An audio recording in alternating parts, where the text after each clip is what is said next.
All right, everyone. Thank you for tuning in. Welcome back to Women Crush Wednesday Live, where we are elevating women, honestly, every day and all day, because we are worth it, period. So, y'all, I want to thank you so much for tuning in. I want to thank you so much for being patient with me as I flow through these inconsistencies, but it's okay. I'm back, and as y'all know, I allow things to flow naturally. So I'm back with Dwedeh, the owner and founder of the Toxic Podcast Detox, right? Toxic Yes, Detox sir. Podcast. I switched the words, y'all. It's been a long day. Thank you. You're good. And just so you know, we will be including all her information below. Also, before I begin, let's pause. Make sure you hit that subscribe and that like button. Let's make this a thing. Let's make this a thing. So I wanted to add my friend, my good sis. Honestly, she holds a lot of titles. And if you guys have been following me, we've had a previous discussion where we kind of talked about more formal things about our growth. But this time I wanted to focus on informal, the not more, less of the nitty gritty, more of just like still dissecting our growth, but also enjoying our growth. I feel like a lot of times we can be so critical of we got to be at these certain places and stages, and we don't take the time to celebrate our growth or even reflect on, wow, I've actually passed through this milestone. So this is what we're at today. All right, so Dwedeh, I want to thank you so much for joining us. I know it's been a long day for both of us, so thank you, welcome. Do you want, before we dive in, do you want to, shed a little light on you, remind the people what you do, what you about? Yeah, of course. First and foremost, I do want to, of course, give honor to you, give honor to the space. I think it's so important that women are coming together in this time when our world is so divided. It's beautiful to see that you are still consistent with this, still making a space for women to just come together and reflect, whether it be off of each other's stories, off of each other's just life experiences. It's so important. So I do definitely want to honor you and thank you so much for the invite. Thank you so much for just having the space, period. Yeah, Of it's so course, it's an honor. Thank you. I appreciate you. So, y'all, we're going to dive in. Again, this is not really as official, so we're going to be laughing. We're going to be maybe crying. I don't know. But we're going to kind of talk about and reflect on like our college days. So, backstory, how I met Dwedeh. We met through, you're going to have to work with me, girl. I feel like it's been a long time now. We met through mutual friends. I feel like that's college for the most part. And you're going to have to help me out. What was the details in it? Yeah, oh my goodness. So I feel like we had so many times. so many times. I feel like it's wild, like just the interweaving of how like we came to know each other. I was actually like reflecting on that, like how we even like came to know each other, Yes. like through a series of like one friendship that led to another friendship Right. that led to another friendship. But basically we met, like you mentioned, through mutual friend. Your roommate at the time was friends with my friend, basically. And so that's how we got connected. Um, and so from that point, I think we just kind of always ran in the same circle, but never really knew each other Right. until much later. I think that we connected Is that a um, party? briefly. Yeah, we Is that a connected. party? I think, yeah, I think that's when we first became friends. I first met you at your I'm place. confusing it. Okay. Literally years of memories. But the first time we actually met was at your place, and then we actually became friends at a party. Got So, it. yeah. Got it.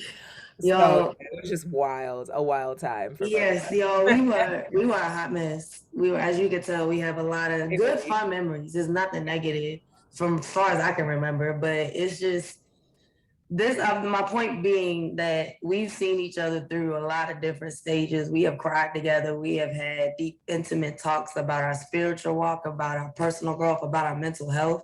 We both are psychology. We were psychology majors. Woo woo. We both have a love for human beings. Maybe I should say love hate. We can be honest. Love hate relationship with human beings. That's honestly kind of how we really bonded because we both kind of got annoyed at the same things. And I was like, I like her. I like her. She doesn't like the same things I we can be friends. And honestly, now to brag on Dwedeh a little bit, she always, she just kept it real. Dwedeh's one to keep it real, even in her sassy, her but loving is always loving, but it's like sassy, but just like, yeah, okay, type of attitude. I love you, but let me tell you about yourself real quick. And I always appreciate so accountability. That's always a good thing with sisterhood. It's not even when it's not easy to hear. So that's a big testament to you. And you're just fun. You're goofy. You literally cater to my goofy inner child. So, um, but y'all, at the end of the day, no, I ain't gonna even say that because we were good people. Because I was about to be like pinpoint on the wild part, but I ain't gonna even do that. We don't even do that. So back to growth. Back to growth. Describe how you were in college and what was your mindset? What was your behaviors? So it's kind of like a multiple choice, but like flow with it. What was 21-year-old Dwedeh like? Yeah, oh my goodness. So when I think about myself at 21, I was definitely the same as I am now in the sense of I always loved people. Like that was that I've always had a um connectivity is something that's always been Mhm. very important to me. So, but the root of that back then is was different than it is now. So back then, the desire for community, the desire for connectivity with other people was rooted in insecurity. It was always Mhm. rooted in like this deep-seated thing of like, I don't want to be rejected. Yes. I'm afraid of rejection, so let me be who other people need me to be, right? Right. So when it was like that party girl identity when it came to friends, it was the ride or die mentality when it came to relationships with men. Like, oh, let's just see what my threshold of pain for Mhm. foolishness was. Like, how long can I stick in to show that I'm loyal? And it's just so like things like that, like this this desire to connect with people, this desire to be loyal, but the root was so toxic. And so I would say that So, that was basically my mindset back in college. yes. So I would have to say that's a really good one. Identity. I can relate to that one because also I know we both talked about this. Is like insecurity was deep on my high on my totem as well, and it actually contributed to all my behaviors. It was a need to almost be attention based, where everything was just like me, like me, like me. I hated any type of disconnect from anybody, and I would do any and everything to bond with them. So I feel like it was almost a codependency that I Mhm. had to endure so much in order to be loved and validated because that's all I really wanted. And so I always tell people like my part of my story was I used to be nasty and petty and shady and just like project a lot of those insecurities on other women who I felt, a lot of women, we can be honest, feel the same way, but essentially would project those insecurities to those women. And obviously that just, I lost my train of thought where I was going. It was going to dive into another one. But that being said, I'm going to reel it back in. Sorry, y'all. Hang in there with me. Now we Beliefs flow and about yourself. That's what I was going to do. Beliefs about myself. yeah. And it was like, I didn't feel worthy at all by any, like if I wasn't externally validated, I didn't feel any worth. And so my growth is a newfound love of myself and knowing my power and my innate ability of what I can do, even with the adversities placed upon me. Mhm. So like, kudos to you as, never mind, I'm gonna go on a whole nother thing again. Let me stop right there. We love What, tangents, so I'm not yes, even mad. yes. And I need you to keep me in check with that one. What has changed as far as more importantly, what has pushed you to change? Yeah, that's a good question. I think for me, the push to change came from um hitting rock bottom in the sense that it wasn't really like a lot of external factors, because I think a lot of the times when we hear like, oh, this person hit rock bottom, it's like, oh, they were, X, Y, and Z, like strung out on drugs. And that may be, somebody's rock bottom story. And I Mhm. would compare my rock bottom to other people's rock bottom and be like, oh no, like I didn't hit rock bottom.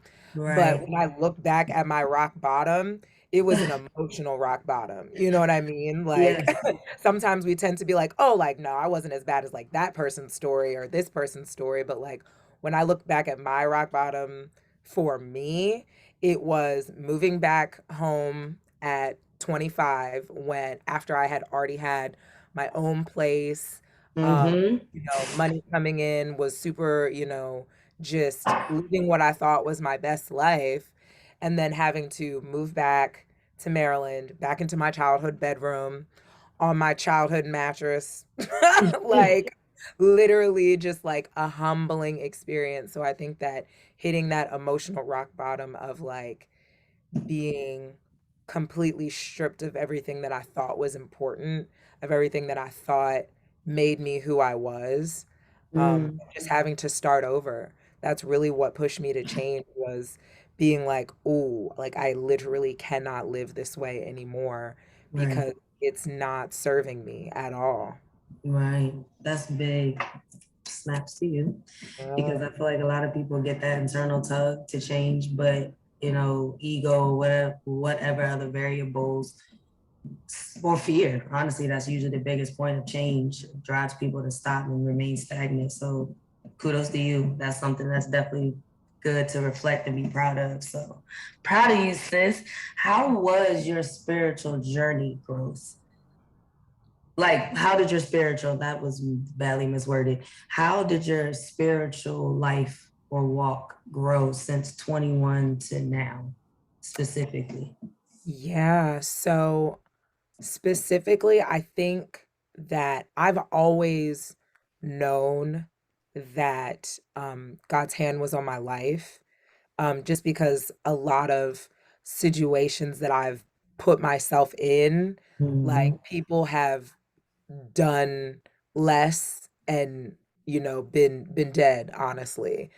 And so just like knowing how, being able to look back and see like the situations that I've been in and like God's hand is on me, um, and knowing that there's a bigger purpose, I think really helped me because I always knew internally like I was going to come back to my faith. But at that point, I was like, nah, I'm gonna just kind of live how I want to live. Yes. So the spiritual growth for me looked like um, just taking things out of my own hands and knowing that I was the one that got myself to the point of an emotional breakdown. So Yes. clearly, I had been doing things my own way for like 10 years, we'll say, from like 17, which is when I left for college, Right. to about 27 when I just had like my come to Jesus moment, as they say, or like my spiritual awakening. Right, So, right. So it was just like right. I moved back at 25 and I just had like this 2-year wilderness period of like, what am I doing? Like, what does spirituality mean to me? What does it mean to grow? And who do I want to be? And how do I fit into this big world? Mm, And just realizing that everything that has happened in my life, good or bad, is working together for my good, and that could yes. only be because of God. Does Yes. that make sense? Like every Yes. no matter how far I've strayed, it's all coming back to the point where You have like he no got his choice. hand on me. Yeah, and also understanding like my life is set. Like even if, you know, tomorrow I make a wrong decision, because like wrong is really subjective, right?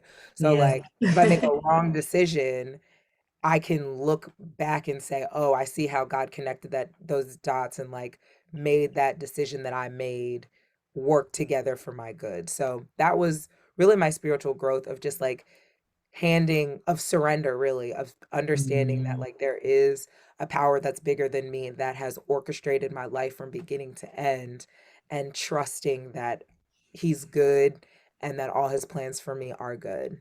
Yes. So two biggest things I got from that was accountability, self-accountability specifically. A lot of people can't do that either because the ego and things like that. And that's hard. I still can express kindness, towards that. Cause so that's that one part. Two, realizing that you never were in control in the first place. Mm-hmm. That was the hardest pill. Like me personally, I'm still trying to swallow at times because it's just like I fight God. Like I don't have it all together. Like God, are you sure you know what you're doing? Because I think this way looks good. And he goes, yeah, okay, go that way, but you're gonna be right back over here. So honestly, you spoke to Right. my own spirit with that one. Like that's why I'm a teacher now. That's the crazy part.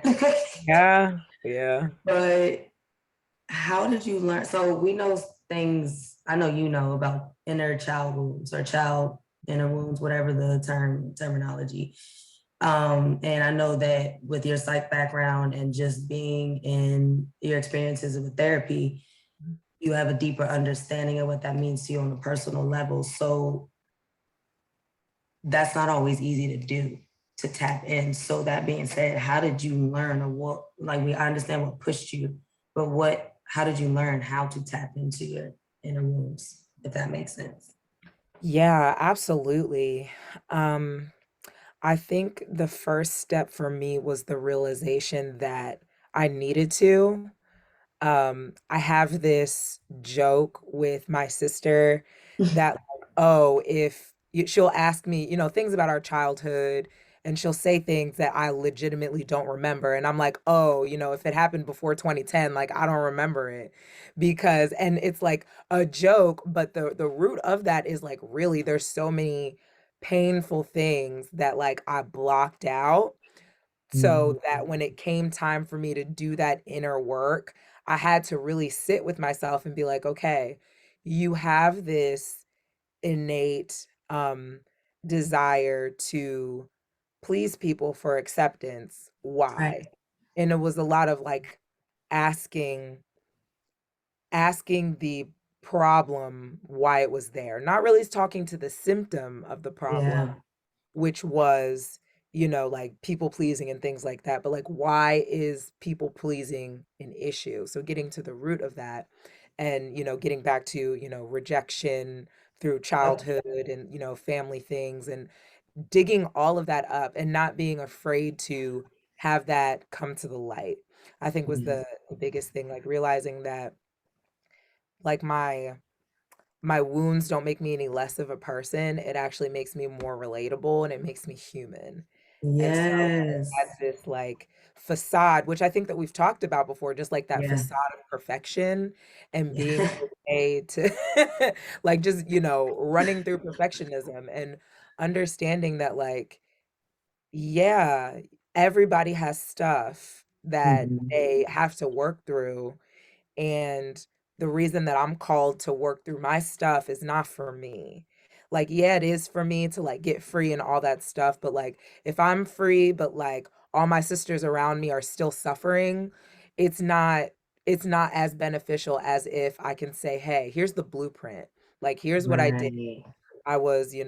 I surrendered to a power that's higher than me. I was able to work through all of this inner childhood crap, and of course I'm still working on it, like it'll be a lifetime pursuit. It'll never be like, oh, look at me, I'm fixed, right? But it's just like acknowledging and understanding that there's layers. So Yeah. like understanding that like, hey, once you uncover this one thing and heal from it, there will be seven things in its wake. So be gentle and be kind with yourself when you're going through it. So I think those are the main things that really helped me work through that inner those inner childhood wounds. Yeah. Yeah. So was it scary? Because like for me, that was one, like still, like you said, progressive change. to me, I found tapping in as like the one of the most vulnerable and scariest things I've ever done in my life, because I had to acknowledge hurt and acknowledge that child, like literally speak to her in the sense of like 8-year-old Faith, I see you, I validate you. And then like anytime I did that, especially in therapy, and I would hate it. I so hate it. But like these form of tears and emotions would just rise up. Like physically I could feel it. And that was the most terrifying thing ever. Like I felt like I was gonna throw up, like what is happening? But I didn't Yeah. realize how much my spirit needed that. So I don't know if that's always as intense with other people. And you know me, I'll overthink everything. So like, I know you'll keep it real. What was it Not like? true. I overthink things. Like if a thing can be overthought into like Ready. like into like the deepest thinking, I'm there. Like it's really, and it's an asset, but it's also a liability when we're talking Yeah, about inner keep work. doing it. And so one of the things that I realized hindered me from doing a lot of the inner work, because one, to answer your question, yes, it's so scary. It's so scary because Okay. you because like you're almost afraid that you're gonna go so deep that you're not gonna be able to pull yourself out. Yes, that's So exactly. it's like this like sinking feeling, but just realizing that like that growth is the light at the end of the tunnel. Like Mhm. understanding that like when you do come out on the other side, like knowing that victory is yours. That's really something that helped me, like knowing that I'm going to be victorious through this. And so that was Mm. kind of like the light at the end of the tunnel anytime I do go to that place that needs excavating. But I think the other thing is like a lot of the times, I'll say for me, what was hard was admitting that my childhood, who I was, who my parents were, who my friends at the time were, like were not necessarily what I needed them to be at that time. Mm. So if we're talking about like 8 years old, like when you said 8 years old, like something in my head Yeah. came up and I was like, yeah, that was definitely a pivotal age. Or like 10 or like 14. Yes. And so when we go through that process, we almost like stop ourselves from going deeper because we feel like we have to blame people in our lives and we don't want to do that.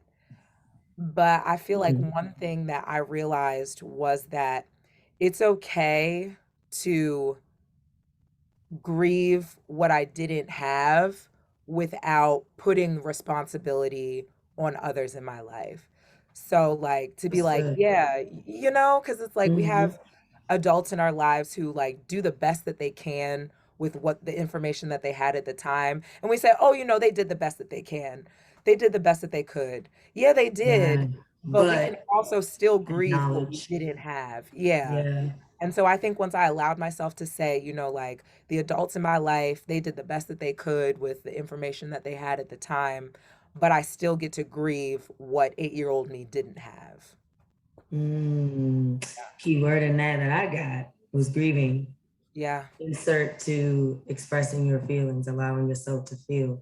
Another pivotal moment in like just shifting and evolving is that's not always fun either. Mhm. Especially me, because I always feel like I'm a crybaby, because that's what was conditioned in me. And I might joke about it, but I realize A1, that's a condition. Two, expressing your feelings is actually very much a super strength and a high form of intelligence, because emotional intelligence specifically, which a lot of people don't have. So it's just like, wow, you have a gift of empathy for a reason. Like it's not a detriment. So once again, insert that self-love and understanding your power, but it's still remaining humble about it. You know what I mean? Acknowledging God as the creator who, birthed me to be this way, essentially. So allowing yourself to feel. So I feel still to this day, I still feel crazy. I need to shift that. Sometimes I do feel crazy that I cry in front of people, or like I feel tears over something that somebody else might say that's minuscule, Faith. Why are you crying over something? Well, because I need to feel it. Yeah. You know what I mean? Like obviously my body is telling me I need to feel it. Take 2 minutes. Do I cry about it all day? Maybe. maybe, It's but typically give necessary. yourself Yeah. a time limit and then go from there. So I really appreciate that pinpoint on that. Really good stuff. Per usual, you always drop little gems in there, and I like to catch them. So, anything else as far as your growth that you've seen shift to celebrate Dwedeh? Or what? Wait, I skipped one. What would you tell? What would 29-year-old self say to 18-year-old self? So bump down to 21, 18. Yeah. Girl, relax. Honestly, like it's gonna be okay. The days Like, are going to go by regardless if you're stressed, regardless if you enjoy the time that you have, the days are going to pass. And so I think I was so like wrapped up in anxiety of what the future would be, of the yeah. unknown, that there was a lot of moments that I missed in the present looking at the future. And a quote that I don't remember who says it, but something to the effect of like, the reason why we need to focus on the present is because the past we can't change and the future doesn't exist. And Mhm. so like spending so much time worrying about 2 points in time that we can't change, one that can't be changed at all and the other that doesn't exist yet, we miss so much in the present moment. So yeah, that's what I would say to myself at 18. Girl, relax. Be present. Trust that God knows what he's doing, and let that be your true north. Let that be where you go back to, no matter no matter how much it doesn't make sense in the moment, to Mm, follow that path. Keep following it because it'll always lead you to truth. mm. Picking up gems, picking up gems. I I concur to that. I think I would tell myself, 18-year-old self, to be present, to be to literally come back to breath. Because that's just a general anxiety thing that I had to learn to overcome even to this day. But more like what you just said, more of about experiencing life in those moments. You spend so many times where you missed out on good memories. You can't remember half of them because you were so busy, anxious, or worried about something else that realistically didn't even, probably wasn't even real. So guilt being associated with that too, because a lot of times when I reflect, I'm like, I felt guilty, like, dang, Faith, well, you wasn't present. You missed out on this, and this. So insert the nasty cycle of beating yourself up, negative self-talk, and Mhm. things like that. And it's like what you just said, beautiful. Extend grace to yourself. Yes, you undid one layer. Now, well, here you go. Here's another layer you gotta undo. Right. And God's like, I got you though. And you're like, Right. okay, I guess. So Yeah. like you just put it beautifully, per usual, into a good, I don't know, personalized story that's relatable to a lot of other people. So I appreciate that. Honestly, oh, I didn't warn y'all this was gonna be shorter than an hour just because I know both of us are tired. It's been a long day, but I still wanted to showcase each and both of our journeys as well as just get more insight from the lovely Dwedeh. So y'all, Dwedeh, you got anything else to add?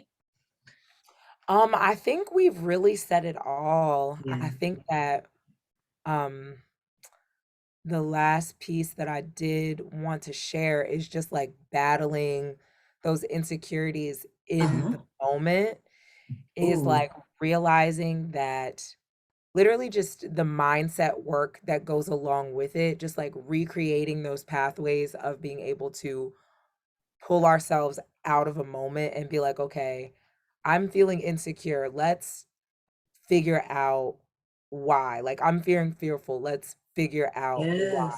Having the emotional capacity to like pull ourselves out of a moment and analyze it, I think, and then also understanding that like not every emotion, not every emotional moment deserves a reaction. So, like, I like how you Ooh, said earlier, just being able to feel the feelings. Like, if you need to cry it out, do that, but you don't necessarily have to make a move to, yes. like, project that onto somebody else, you know? So, like, Yes. if you encounter a situation where somebody is like disappoints you or whatever and it makes you want to cry, like do that, feel your feelings, but like one, don't give anybody else power over your emotions. And because Hmm. nobody can make you feel any type of way. The only Yep. reason that we feel certain things is because our thoughts are attached to it and Yes. it creates a feeling. So if we can Ooh. get in our minds and step outside of that and be like, okay, this feeling is attached to a thought. What thought am I having so that I don't have to feel this feeling, and replace it with something else? Yes. That like that changed the game for me. Like really the mindset Yes. work. Yes, and that is honestly another beautiful, beautiful depiction of progressive work. Because even with that awareness of understanding what needs to be done, it's so easy to fall into those emotions, right? Because they're valid.